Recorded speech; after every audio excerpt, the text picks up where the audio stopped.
Hello guys, welcome back to my channel. ये video class 12 के लिए है। इसमें मैं आज आप लोगों को इकोनॉमिक्स का चैप्टर नंबर 6 कोस्ट समझाऊंगी। इसके साथ ही मैंने पार्ट 1 और पार्ट 2 ऑलरेडी बना दिया है। ये पार्ट 3 है जिसमें आज हम आगे के चैप्टर के टॉपिक को समझेंगे। तो सभी बच्चे से बहुत ध्यान से सुनेंगे और समझेंगे। टीसी और टीएफसी और टीवीसी के संबंध, relationship between TC, TFC and TVC. आज मैं आप लोगों को इनके बीच के संबंध समझाऊंगी जो आप लोगों के एग्ज़ाम के पॉइंट ऑफ व्यू से बहुत इम्पोर्टेंट है। तो सभी बच्चे से बहुत ध्यान से सुनेंगे और समझेंगे।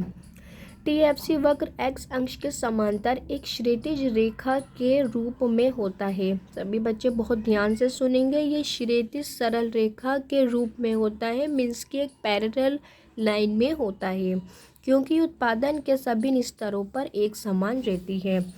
अब सभी बच्चे बहुत ध्यान से देखेंगे इसको। टीएफसी हमेशा क्या रहती है, हमेशा ध्यान रखना है आप लोगों को, स्थिर रहती है। ये उत्पादन के सभी स्तर पर कैसी रहेगी, स्थिर रहेगी, कांस्टेंट रहेगी, ये चेंज नहीं होगी। टीएफसी का मतलब क्या है, जो चेंज नहीं होगा, उसमें परिवर्तन नहीं आएगा। बहुत अच्छे से ध्यान रखना है आप लोगों को। सेकंड पॉइंट, टीसी और टीवीसी वक्र उल्टे एस आकार के होते हैं। याद रखेंगे सभी बच्चे, उल्टे एस आकार के होते हैं क्योंकि ये शुरू में घटती दर से बढ़ते हैं और फिर स्थिर दर से और फिर बढ़ती दर से बढ़ते हैं। इसके आकार के पीछे परिवर्ती अनुपातों के नियम हैं। तो सभी बच्चे बहुत ध्यान से देखेंगे। अब इसे टीसी और टीवीसी, यहाँ पे किसकी बात की गई है, टीसी की बात की गई है और टीवीसी की बात की गई है। तो ये कैसे होते हैं, उल्टे एस आकार के होते हैं। सभी बच्चे से बहुत ध्यान से सुनेंगे। ये कैसे होते हैं, उल्टे एस प्रकार के होते हैं। क्यों होते हैं, क्योंकि शुरू में ये क्या होते हैं, घटते हैं। जैसे यहाँ पर शुरू में घट रहा है, सीधा 0 से शुरू हो रहा है। फिर उसके बाद क्या होता है, ये बीच में स्थिर रहता है, इसमें ठहराव आता है। फिर क्या होता है, फिर ये बढ़ता जाता है, बढ़ता जाता है। जैसे अभी ये बढ़ लिया है, पहले 24, फिर 30, फिर 36। तो सभी बच्चे इस रूल को बहुत अच्छे से याद रखेंगे कि टीसी और टीवीसी उल्टे एस आकार का होता है। क्यों, क्योंकि शुरू में ये क्या होता है, घटता है और फिर क्या रहता है, स्थिर रहता है। फिर क्या रहता है, बढ़ता है, ये बढ़ता चला जाता है। और ये कॉमन सेंस भी है, अगर हम प्रोडक्शन करते हैं तो वो शुरू में हमें उसमें घाटा रहता है, हमें कोई प्रॉफिट नहीं होता। फिर धीरे धीरे वो बैलेंस में आता है, जब हमें ना कोई घाटा होता ना कोई प्रॉफिट होता। उसके बाद धीरे धीरे वो बढ़ता चला जाता है, बढ़ता चला जाता है, हमें प्रॉफिट मिलना शुरू हो जाता है। तो सभी बच्चे से बहुत ध्यान से सुनेंगे और समझेंगे। और अगर आप लोगों ने पार्ट 1 और पार्ट 2 नहीं देखा है तो पार्ट 3 देखने से पहले आप लोग पार्ट 1 और पार्ट 2 को ज़रूर देखें और उसके बाद आगे के पार्ट को समझें। शून्य उत्पादन पर टीसी टीएफसी के बराबर होता है, क्योंकि उत्पादन के शून्य स्तर पर, सभी बच्चे बहुत ध्यान से सुनेंगे, क्या बोला है इसने, उत्पादन के शून्य स्तर पर कोई परिवर्ती लागत नहीं होती है। सभी बच्चे बहुत ध्यान से सुनेंगे। इसने क्या बोला है कि टीसी टीएफसी के बराबर होता है। कहाँ है इसमें टीसी, ये लिखा हुआ है यहाँ पे, टीसी टीएफसी के क्या होगा, बराबर होगा। ध्यान से सुनना है, क्योंकि टीएफसी कभी भी 0 नहीं होगा। ध्यान से सुनना है, कुल स्थिर उत्पाद कभी भी 0 नहीं होगा। चाहे प्रोडक्शन, हमारा उत्पादन 0 ही क्यों ना हो, लेकिन टीएफसी कभी भी 0 नहीं होगा। तो जो भी टीएफसी होगा वही क्या होगा, टीसी होगा, टोटल कॉस्ट होगा। तो सभी बच्चे से बहुत ध्यान से सुनेंगे कि टीएफसी टीसी के बराबर रहेगा। टीएफसी जो भी रहेगा वही टीसी भी रहेगा। जैसे यहाँ टीएफसी कितना है, 12 है, तो टीसी भी कितना है, यहाँ पर 12 है।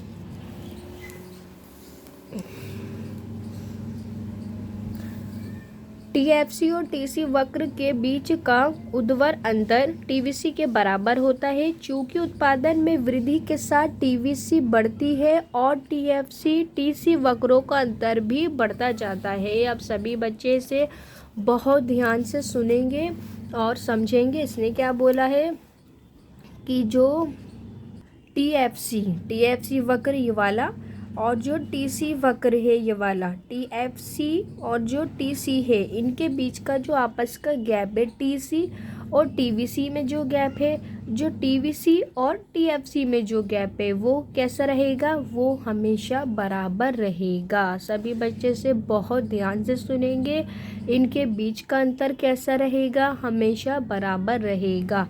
अगर टीसी में वृद्धि होती है या टीवीसी में वृद्धि होती है तो भी इनके बीच का अंतर कैसा रहेगा, बराबर का ही रहेगा।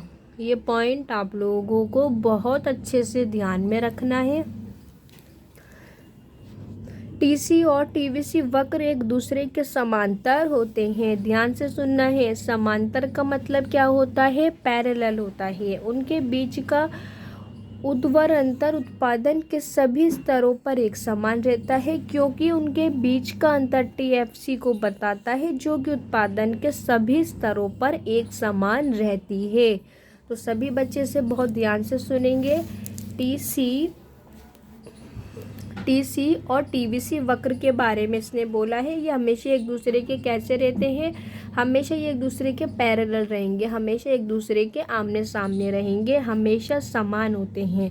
क्यों होते हैं समान, ऐसा इसलिए होता है क्योंकि इनके बीच में क्या है, टीवीसी है।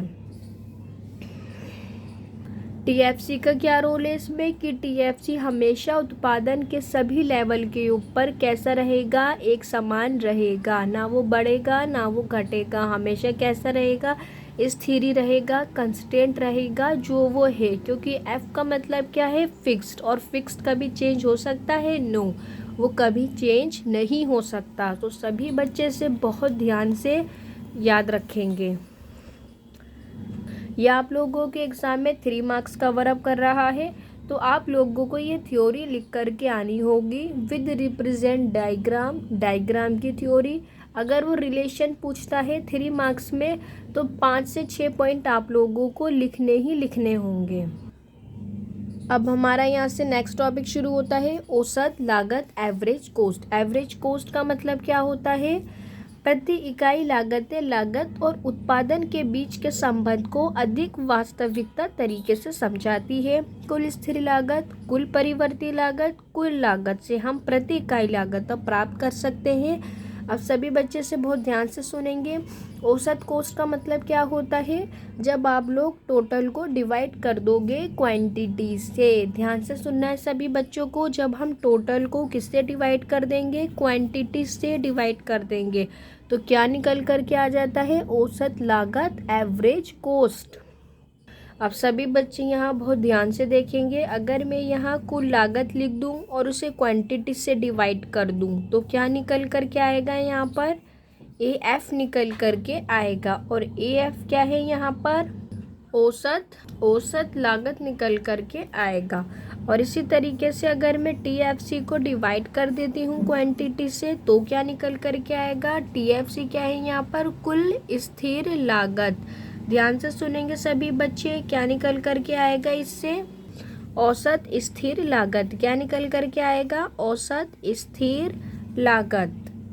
तो सभी बच्चे इस फॉर्मूले को बहुत अच्छे से ध्यान रखेंगे कि हम एवरेज कोस्ट को फाइंड करने के लिए टोटल को हमेशा डिवाइड कर देते हैं क्वांटिटी से। टोटल को हमेशा किससे डिवाइड कर देंगे आप लोग, क्वांटिटी से। क्या निकल कर के आ जाएगा, एवरेज कोस्ट। एवरेज कोस्ट का फॉर्मूला क्या होता है, AFC is equals to total factor cost, कुल स्थिर लागत डिवाइड में क्वांटिटी। AFC का मतलब क्या है, औसत स्थिर लागत। TFC का मतलब कुल स्थिर लागत। Q का मतलब उत्पादन की मात्रा। तो सभी बच्चे अब इस डायग्राम को, तालिका को बहुत ध्यान से देखेंगे। यहाँ क्या दे रखी है, उत्पादन मीन्स की मात्रा, क्वांटिटी दे रखी है। यहाँ क्या दिया हुआ है, कुल स्थिर लागत TFC, जो हमेशा क्या रहती है, स्थिर रहती है, कांस्टेंट रहती है। AFC फाइंड कैसे होगा, जब मैं टोटल फैक्टर कोस्ट को, फिक्स्ड कोस्ट को डिवाइड कर दूंगी किससे, क्वांटिटी से डिवाइड कर दूंगी। फॉर्मूला हमेशा ध्यान रखना है, बस टोटल को क्वांटिटी से डिवाइड करना है, देन निकल करके आ जाएगा AFC। सभी बच्चे से बहुत ध्यान से सुनेंगे। यहाँ पे प्रोडक्शन दे रखा है 0, TFC क्या दे रखा है 12, क्योंकि हमें रूल पता है TFC की वैल्यू कुछ ना कुछ होती है और वो जो भी होती है वो हमेशा सेम रहती है, कंस्टेंट रहती है। 12 divided by 0 is infinity. Again अगर प्रोडक्शन 1 हो रहा है, TFC क्या है दोबारा 12 है, याद रखना है ये रूल है, TFC सेम रहता है। 12 divided by 1 is 12। Again production कितना है 3, TFC की वैल्यू 12, 3 डिवाइडेड बाय 12 कितना हो गया 4। ऐसे ही अब की बार प्रोडक्शन 4 है, TFC सेम रहेगा, 4 डिवाइडेड बाय 12 इज 3। प्रोडक्शन कितना है 5, TFC सेम रहेगा, कंस्टेंट रहेगा, याद रखना है। 5 डिवाइडेड बाय 12 इज 2.40। तो यहाँ से क्या फाइंड आउट हो जाता है AFC। वो आप लोगों को कॉलम्स दे देगा जिसमें आप लोगों को AFC को फाइंड आउट करना होगा, लेकिन उससे पहले फॉर्मूला पता होना कंपलसरी है। फॉर्मूला आप लोगों को याद रखना है। हम हमेशा टोटल को क्वांटिटी से डिवाइड कर देते हैं। यहाँ उत्पादन का मतलब क्या है इकाइयाँ, और इकाइयों को हम क्या कहते हैं क्वांटिटी कहते हैं। तो सभी बच्चे से बहुत ध्यान से सुनेंगे। अब यहाँ से इसका डायग्राम शुरू होता है। AFC वक्र नीचे की ओर गिरता है, ध्यान से सुनना है आप लोगों को। क्या होगा इसके अंदर, AFC वक्र नीचे की ओर गिरेगा। क्यों गिर रहा है, क्योंकि जब प्रोडक्शन में वृद्धि होती है तो FC क्या होता है फॉल करता है, गिरना शुरू कर देता है। जैसे यहाँ पर लिखा हुआ है कि अगर प्रोडक्शन बढ़ेगा तो FC क्या होगा घटेगा। अभी प्रोडक्शन 1 था तो ये 12 रहा, जब प्रोडक्शन बढ़ा 2 पर आया तो ये कम हो गया, 12 से 6 हो गया। अब प्रोडक्शन बढ़ा 2 से 3 पर आ गया तो FC क्या हुआ 6 से 4 हुआ, तो ये क्या हुआ, ये गिरता चला जा रही है, गिरता चला जा रही है। तो हमेशा ध्यान रखना है आप लोगों को, FC वक्र नीचे की ओर होता है, क्योंकि जब भी प्रोडक्शन में क्वांटिटी में वृद्धि होगी तो FC क्या होगा गिरता है। हमेशा ध्यान रखना है आप लोगों को। AFC वक्र एक आयताकार अतिपरवलयीय रेक्टेंगुलर हाइपरबोला होता है। अगेन वेरी इंपॉर्टेंट पॉइंट, बहुत अच्छे से ध्यान रखना है। जो FC वक्र है उसे हम क्या कहते हैं, आयताकार अतिपरवलयीय रेक्टेंगुलर हाइपरबोल कहते हैं। ऐसी शेप को हम क्या कहते हैं, आयताकार अतिपरवलयीय शेप कहा जाता है। ये बहुत अच्छे से आप लोगों को ध्यान रखना है। तो सबसे पहले डायग्राम में आप लोग वाई एक्सिस लोगे, एक्स एक्सिस लोगे। वाई एक्सिस पर क्या लिखा जाएगा, औसत स्थिर लागत AVC। हमेशा एक्स एक्सिस पर सभी बच्चों को ध्यान रखना है कि क्वांटिटी लिखी जाती है, उत्पादन इकाइयाँ लिखी जाती हैं, नंबरिंग करनी है। उसके बाद आप लोगों को ये फ्री हैंड बनाना है, ऊपर से नीचे की तरफ आता हुआ, याद रखना है ये फ्री हैंड बनेगा विदाउट स्केल। नाम लिखना कंपलसरी है। आप यहाँ लिखोगे AFC और ऊपर लिखोगे औसत स्थिर लागत वक्र। सभी बच्चे अब बहुत ध्यान से सुनेंगे। ये आप लोगों के एग्ज़ाम में 3 से 4 मार्क्स कवर अप कर रहा है। मैं इसके आप लोगों को लिखने का मेथड बताती हूँ। सबसे पहले आप लोग टेबल बनाओगे, टेबल के बाद आप लोग डायग्राम रिप्रेजेंट करोगे।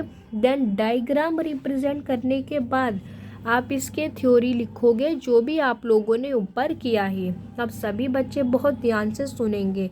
उत्पादन में वृद्धि के साथ AFC क्या होता है, गिरता है। जो अभी मैंने जस्ट समझाया, प्रोडक्शन बढ़ेगा तो AFC गिरेगा, क्योंकि स्थिर TFC को बढ़ते उत्पादन से भाग दिया जाता है। ऐसा क्यों होता है, ऐसा डिवाइड करने पर होता है। जब भी हम AFC को AVC को फाइंड आउट करेंगे तो ऐसा क्यों होगा, हमेशा ध्यान रखना है। डिवाइड करने पर क्या हो जाता है, हाफ हो जाता है, तो वो कम होता जा रहा है।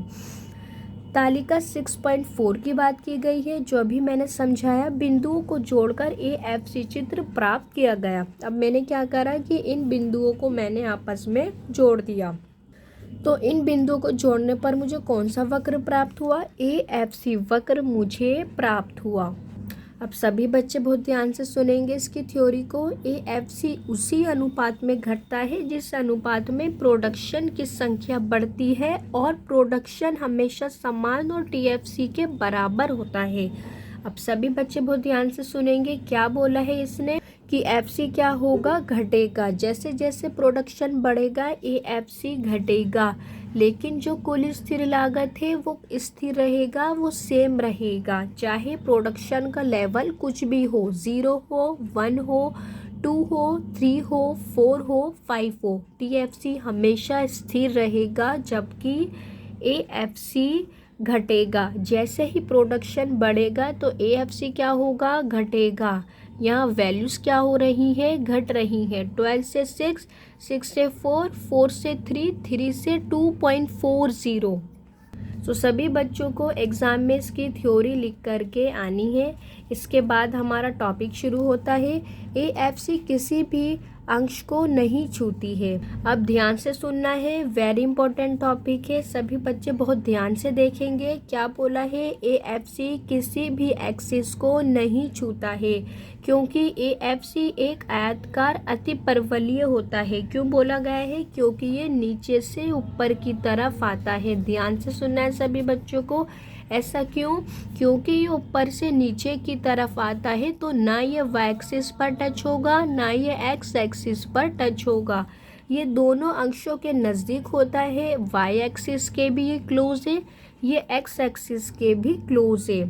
ये अक्षों के निकट होती जाती है, परंतु ये कभी छूती नहीं है। सभी बच्चे बहुत ध्यान से सुनेंगे और समझेंगे, और हमेशा ध्यान रखना है कि AFC का जो अंश है वो कभी भी y एक्सिस और x एक्सिस को नहीं छुएगा। क्यों नहीं छुएगा? क्योंकि ये आयताकार अतिपरवलयीय ऐसी शेप में होता है, ऊपर से नीचे की ओर गिरा हुआ होता है। AFC कभी भी x अंश को नहीं छूती, क्योंकि TFC कभी भी शून्य नहीं हो सकती। अब ध्यान से सुनना है आप लोगों को। क्या बोला है? AFC कभी भी x एक्सिस को नहीं छुएगा, क्योंकि जो कुल स्थिर लागत है वो कभी भी 0 नहीं होगा। स्थिर, हमेशा ध्यान रखना है, कुल स्थिर लागत कभी भी 0 नहीं होगा, कभी भी शून्य नहीं होगा, चाहे प्रोडक्शन उत्पादन 0 हो, लेकिन TFC कभी 0 नहीं होगा। इसलिए AFC x एक्सिस को नहीं छुएगा। AFC वक्र कभी भी y एक्सिस को नहीं छू सकता, क्योंकि उत्पादन के स्तर पर TFC एक धनात्मक मूल्य होता है, और कोई भी धनात्मक मूल्य 0 से विभाजित करने पर एक अनंत संख्या होगी। अब अगेन ध्यान से सुनना है, ये y एक्सिस को नहीं छुएगा, क्योंकि TFC कभी भी 0 नहीं होता। इट मीन्स अगर आप 0 को किसी से भी डिवाइड करते हो तो ये कॉमन सेंस है, ये इन्फिनिटी तक जाएगा, इसका कोई एंड नहीं होगा। तो ये दोनों ही पॉइंट आप लोगों को बहुत अच्छे से लर्न हुए होने चाहिए विद रीज़न। अब हम स्टार्ट करते हैं यहाँ से नेक्स्ट टॉपिक को। औसत परिवर्ती लागत, जो इसी का ही पार्ट है। औसत परिवर्ती लागत, एवरेज वेरिएबल कॉस्ट। अब ध्यान से सुनना है आप लोगों को। औसत परिवर्ती लागत से अभिप्राय उत्पादन की प्रति इकाई परिवर्ती लागत से है। इसे TVC को कुल उत्पादन से विभाजित करके प्राप्त किया जाता है। अगेन ये क्या है? औसत है, तो आप लोग क्या करोगे? टोटल को क्वांटिटी से डिवाइड कर दोगे। लेकिन इसने क्या बोला है? ये परिवर्ती लागत है, ना कि स्थिर लागत। ध्यान से सुनना है सभी बच्चों को। क्या बोला है? ये परिवर्ती लागत है, और परिवर्ती का मतलब क्या है? जो चेंज हो सकता है, जिसमें हम चेंज कर सकते हैं। बहुत ध्यान से सुनना है सभी बच्चों को, जिसे हम चेंज कर सकते हैं। ABC का फॉर्मूला क्या होगा? हम टोटल को डिवाइड कर देंगे किससे? क्वांटिटी से, जो कि क्या होगा? चेंज होगा, क्योंकि हमें पता है एवरेज वेरिएबल कॉस्ट चेंज होता है। तो हम इसे कैसे फाइंड आउट करेंगे? TVC को हम क्वांटिटी से डिवाइड करके इसे फाइंड आउट करेंगे। तो सभी बच्चे बहुत ध्यान से इसके तालिका को देखेंगे। यहाँ क्या दे रखा है? क्वांटिटी, कुल परिवर्ती लागत और ABC दे रखा है। यहाँ प्रोडक्शन की वैल्यू 0 है तो टीवीसी भी क्या रहा, 0 ही रहा, क्योंकि मैंने बताया था आप लोगों को इसमें प्रोडक्शन में और टीवीसी में कैसा रिलेशन होता है, डायरेक्ट रिलेशन होता है। कैसा रिलेशन, डायरेक्ट। अगर प्रोडक्शन बढ़कर 0 से 1 हो गया तो ये भी टीवीसी बढ़कर 0 से 6 हो गया। अगर प्रोडक्शन बढ़कर 1 से 2 हो गया तो टीवीसी भी बढ़कर 6 से 10 हो गया। अगर प्रोडक्शन बढ़कर 2 से 3 हो गया तो टीवीसी भी बढ़कर के 6 से 15 हो गया। कहने का मतलब ये हुआ, प्रोडक्शन बढ़ेगा तो टीवीसी भी बढ़ेगा। हमेशा ध्यान रखनी है ये बात। मैं दोबारा रिपीट कर देती हूँ, अगर प्रोडक्शन बढ़ेगा, क्वांटिटी बढ़ेगी तो टीवीसी भी बढ़ेगा। क्वांटिटी और टीवीसी में कैसा रिलेशन होता है, डायरेक्ट रिलेशन होता है। हमेशा ध्यान रखना है। यह आप लोगों को फाइंड करने के लिए दे दिया जाएगा। फॉर्मूला क्या होता है, टोटल को हमेशा डिवाइड किया जाएगा किससे, क्वांटिटी से किया जाएगा। क्वांटिटी इसमें क्या है, उत्पादन। टोटल क्या है इसमें, कुल परिवर्ती लागत। 0 से 0 को डिवाइड करा तो वो डैश रहेगा। 1 को 6 से डिवाइड करा तो वो 6 रहा। इसी तरह 2 को 10 से डिवाइड करा तो 5 रहा। 3 को 5 से डिवाइड करने पर 5 रहा। 4 को 24 से 6 रहा। 5 को 35 से करने पर 7 रहा। तो सभी बच्चे बहुत ध्यान से सुनेंगे। अगेन ये एग्ज़ाम में 3 मार्क्स कवर अप कर रहा है। औसत परिवर्ती लागत दे देगा, जिसमें आप पहले टेबुलर फॉर्म बनाओगे तालिका, उसके बाद आप लोग इसका डायग्राम बनाओगे।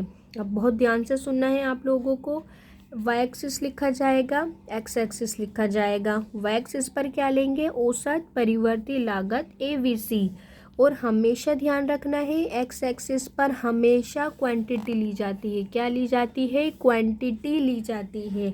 एवीसी वक्र कैसा होता है, ये हमेशा याद रखना है, यू शेप का होता है।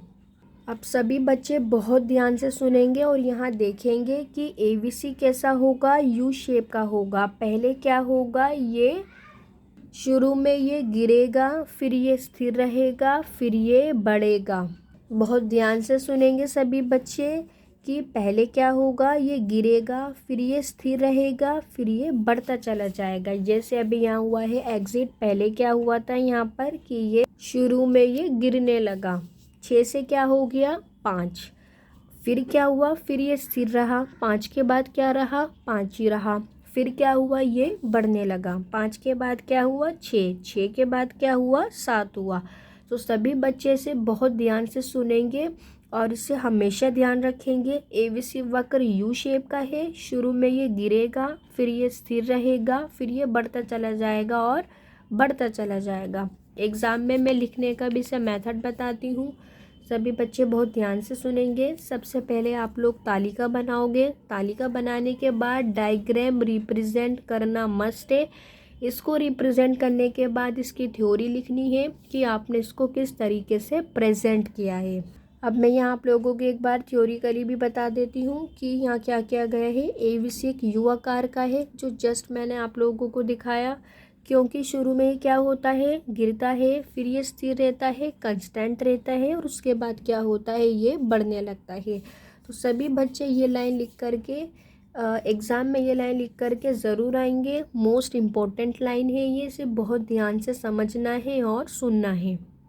उसके बाद हमारा यहाँ से इसके आगे का पार्ट शुरू होता है, औसत कुल लागत या औसत लागत। बहुत ध्यान से सुनना है। एटीसी को क्या कहा गया है, औसत कुल लागत। औसत लागत को क्या कहा गया है, एसी कहा गया है। अब एसी कैसे फाइंड आउट होगा, औसत लागत अभिप्राय उत्पादन की प्रति इकाई कुल लागत से है।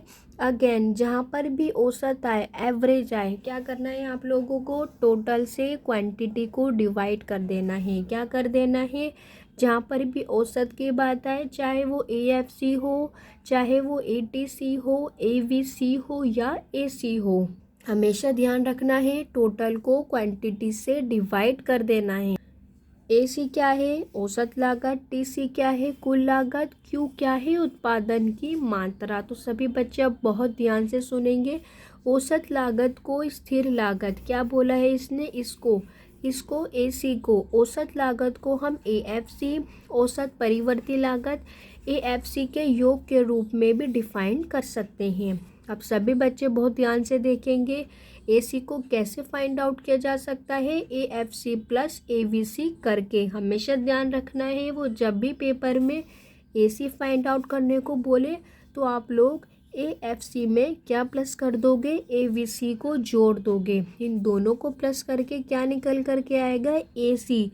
हमेशा ध्यान रखना है आप लोगों को। अब अगेन ये एग्ज़ाम में आप लोगों को तालिका से रिप्रेजेंट करना है, डायग्राम से और उसकी थ्योरी से। अब सभी बच्चे इसके डायग्राम को बहुत ध्यान से सुनेंगे और समझेंगे। औसत लागत इकाई आ गई, यहाँ क्या आ गया, एएफसी।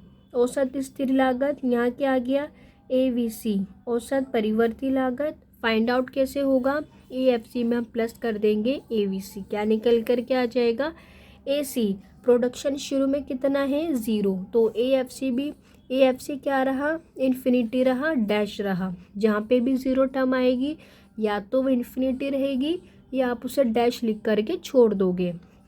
उसके बाद प्रोडक्शन कितना है, 1 है। एएफसी कितना दे रखा है, 12 दे रखा है। एवीसी की वैल्यू कितनी दे रखी है, 6 दे रखी है। अब इन दोनों वैल्यू को जोड़ देना है। 12 और 6 कितने होते हैं, 18। क्या निकल कर के आ गया, यहाँ पर ए से निकल कर के आ गया। अब की बार प्रोडक्शन दूसरे नंबर पर करा है, क्वांटिटी इसकी 2 है। एएफसी कितना दे रखा है, 6 दे रखा है, क्योंकि हमें पता है एएफसी क्या होता है, शुरू में घटता है। 12 से 6 हो गया, 6 से 4 हो गया, 4 से 3 हो गया और 3 से 2 हो गया। तो एवीसी का भी हमें रूल पता है कि पहले तो वो घटता है, 6 से 5 हो गया, फिर वो स्थिर रहता है, ये 5 से 5 ही रहा, फिर ये बढ़ता है, 5 से 6 हो गया और 6 से 7 हो गया। इन दोनों को टोटल करोगे क्या निकल कर के आ जाएगा, एसी निकल कर के आ जाएगा।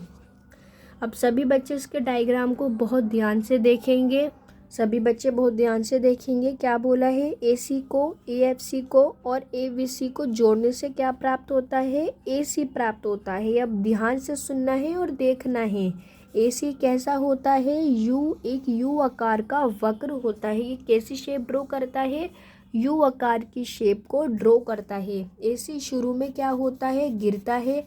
फर्स्ट लेवल के ऊपर क्या होता है, एसी गिरता है। हमेशा ध्यान रखना है, जो अभी मैंने आप लोगों को दिखाया 18 से क्या हो गया, ये 11 हुआ। इसका मतलब क्या हुआ, ये फर्स्ट स्टेप के ऊपर गिरा है। सभी बच्चे बहुत ध्यान से सुनेंगे। इसका अर्थ प्रारंभ में क्या है, गिरेगा। न्यूनतम बिंदु पर पहुंचने के बाद दूसरे चरण में क्या होगा, ये बढ़ने लगता है। अब डायग्राम तालिका को ध्यान से देखेंगे। उसके बाद क्या होगा, ये बढ़ने लगेगा। 9 से क्या हो गया, ये 9.40। दूसरे चरण में क्या हुआ, ये बढ़ने लगा है। और तीसरे चरण में क्या होगा, तीसरा चरण, आइए एसी के तीसरे चरण को समझें। अब तीसरा चरण बहुत ध्यान से समझना है। उत्पादन की 2 इकाइयों के स्तर तक जब दोनों एएफसी और एवीसी गिरते हैं, क्या बोला है, जब दोनों ही डाउन होंगे, एएफसी और एवीसी, तब ए तक एसी भी गिरता है। जब ए तक क्या गिरता है, एसी भी गिरेगा। सिंपल सी बात है, ध्यान रखना है। एएफसी और एवीसी गिरेगा तो एसी भी डाउन होगा। ये रहा यहाँ पर, एएफसी गिरा, 12 से 6 हो गया। एवीसी गिरा, 6 से 5 हो गया, तो एसी भी क्या होगा, गिरेगा, 18 से 11 हो गया। अब सभी बच्चे बहुत ध्यान से देखेंगे इसकी थ्योरी को। क्या बोला है कि दूसरे स्टेप में 2 से 3 इकाइयों तक एएफसी गिरता रहता है और एवीसी स्थिर रहता है। एएफसी क्या हो रहा है, शुरू में डाउन हो रहा है, 12 से 6, 6 से 4। और जब तक एवीसी क्या रहता है, कंस्टेंट रहता है। अब ध्यान से देखना है आप लोगों को, एवीसी क्या रह रहा है, जब तक कंस्टेंट रह रहा है, 5 से 5 ही रहा है ये। अब सभी बच्चे बहुत ध्यान से देखेंगे। एसी गिरता है किसकी वजह से, एएफसी की वजह से। हमेशा ध्यान रखना है, जो एसी गिरेगा या एसी में जो चेंज आएगा वो किसकी वजह से आ रहा है, एएफसी की वजह से आ रहा है। और तीसरे चरण में क्या होगा कि उत्पादन की चौथी इकाई के बाद एवीसी में क्या हो रही है, वृद्धि हो रही है। तो जिसकी वजह से एएफसी में कमी हो रही है, कमी से अधिक है, जिस कारण एसी बढ़ने लगता है। अब सभी बच्चे से बहुत ध्यान से देखें। ABC यहाँ पर क्या हो रहा है बढ़ रहा है। 6 से कितना हो गया, यहाँ पर 7 हो गया। और जबकि AFC में क्या आ रही है, कमी आ रही है, जिसकी वजह से क्या हो रहा है, AC बढ़ने लगेगा। मतलब कि एक में कमी और एक में ज़्यादा क्या होगा, AC बढ़ेगा। जब एक में कमी और दूसरे में ज़्यादा होगा तो AC क्या होगा, जब घटने लगेगा। तो ये दोनों ही रूल आप लोगों को बहुत अच्छे से ध्यान में रखने हैं। अब यहाँ तीनों डायग्राम को मिला करके बनाए गए हैं। जहाँ वो आपसे बोले AC, ABC और FC का चित्र बनाए, तो आप लोग इस तरीके के चित्र को बनाओगे। सबसे पहले यहाँ क्या बनाया गया है, तो सबसे पहले मैंने यहाँ AFC को बना दिया, जो इस प्रकार का होता है, ऊपर से नीचे की तरफ आता हुआ गिरता हुआ होता है। फिर मैंने ABC बना दिया, जो U आकार का होता है। फिर मैंने यहाँ पर AC बना दिया, जो भी AC भी U भी आकार का होता है। कैसे आकार का होता है, U आकार का होता है। आप पॉइंट्सों को नाम दे देंगे डिफरेंट कि ये A पॉइंट है, और जहाँ ABC और AFC एक दूसरे को कट कर रहे हैं, उसको हमने नाम दे दिया है यहाँ पर पॉइंट B। अब सभी बच्चे बहुत ध्यान से सुनेंगे। AC वक्र हमेशा ABC वक्र के ऊपर रहेगा। क्या बोला है इसने, जो AC वक्र है वो हमेशा किससे ऊपर रहेगा, ABC से हमेशा ऊपर रहेगा। ध्यान रखना है, AC वक्र हमेशा ऊपर रहेगा। कौन से वक्र से, ABC वक्र से। क्यों, क्योंकि उत्पादन के स्तरों पर AC में CV व AFC दोनों शामिल होते हैं। ऐसा क्यों बोला गया है, क्योंकि इसके अंदर दोनों ही लाइनें शामिल हैं, ABC भी शामिल है और AFC भी शामिल है। तो ये दोनों कहाँ है, नीचे हैं। इसके ऊपर क्या है, AC है। ABC को न्यूनतम बिंदु B पर AC के न्यूनतम बिंदु A की अपेक्षा कम उत्पादन स्तर पर होती है, क्योंकि जब ABC अपने न्यूनतम बिंदु पर होती है तो AC तब भी गिरती है, AFC के कारण गिर रही होती है। अब ध्यान से सुनना है, क्या बोला है कि जो ABC है, कहाँ है ABC वाली लाइन, ये रही। ABC का यहाँ पर क्या है, अपने न्यूनतम बिंदु पर है। इसी तरह AC यहाँ पर क्या है, अपने न्यूनतम बिंदु पर है। इसी तरह ABC क्या है, न्यूनतम बिंदु पर है। तो जहाँ पे भी इनका न्यूनतम बिंदु होगा वहाँ पर आप लोग पॉइंट डालोगे और उनके नाम को मेंशन करोगे। तो सभी बच्चे ध्यान रखेंगे इसके न्यूनतम पॉइंट को, जो आप लोगों को एग्ज़ाम में मार्क कर आने हैं। जब उत्पादन बढ़ता है, AC और ABC वक्रों के बीच का अंतर कम होता है। क्या बोला है इसने, जब प्रोडक्शन बढ़ता जाएगा, 0 से 1 हो जाएगा, 1 से 2 हो जाएगा, तो जो AC और ABC के जो आपस का गैप है वो क्या होता जा रहा है, वो कम होता जा रहा है। परंतु वे कभी भी एक दूसरे को नहीं काटते। याद रखना है, ये कभी भी, माना ये आपस में पास पास आ रहे हैं, लेकिन ये कभी भी एक दूसरे को नहीं काटेंगे। हमेशा ध्यान रखना है और ध्यान से सुनना है, क्योंकि इनके बीच का अंतर AFC होता है, जो कभी भी शून्य नहीं हो सकता। ऐसा क्यों है बच्चों, ऐसा इसलिए है क्योंकि इनके बीच में क्या है, AFC है, और AFC कभी भी 0 नहीं होगा। अगर AFC 0 होता तो ये यहाँ से शुरू होता, तो ABC इसको आगे जाके कट कर जाता। नो, लेकिन ऐसा नहीं है, AFC तो कभी 0 हो ही नहीं सकता। इसलिए AC ABC को आपस में नहीं कट करेंगे। हमेशा ध्यान रखना है AFC की वजह से, क्योंकि AFC कभी भी 0 नहीं होगा। हमेशा ध्यान रखना है आप लोगों को। एग्ज़ाम में मैं लिखने का तरीका बताती हूँ। सबसे पहले आप इसकी टेबल बनाओगे। टेबल बनाने के बाद आप लोग डायग्राम बनाओगे। डायग्राम बनाने के बाद आप लोग इसे थ्योरिकल रिप्रेजेंट करोगे। और अगर वो मिलाकर के पूछता है तीनों का डायग्राम, AC ABC और AFC, तो सबसे पहले आप लोग डायग्राम बनाओगे, मिक्स डायग्राम। उसके बाद आप लोग थ्योरी लिख करके छोड़ दोगे। इसके बाद इसके लास्ट वीडियो होगी पार्ट नंबर 4, जिसमें ये चैप्टर पूरा फिनिश हो जाएगा।